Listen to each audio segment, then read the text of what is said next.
hanya mafi sauƙi da za ku yi downloading din sabon fina-finan Indiya duk sati.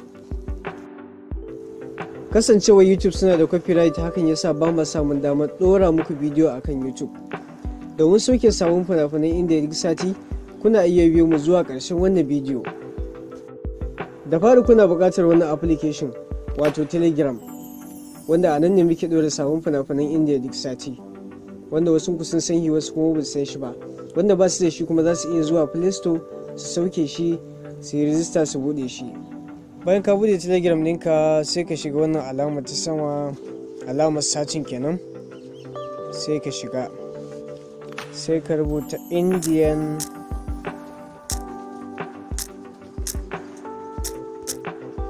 Hausa online.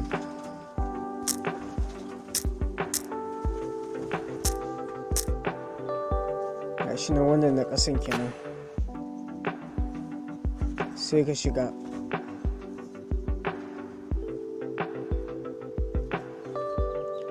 Idan ka shiga gashi nan fina-finan da muka fara dorawa, wanda duk sati idan muka dora za ka dinga samun fina-finai a cikin wannan channel din namu.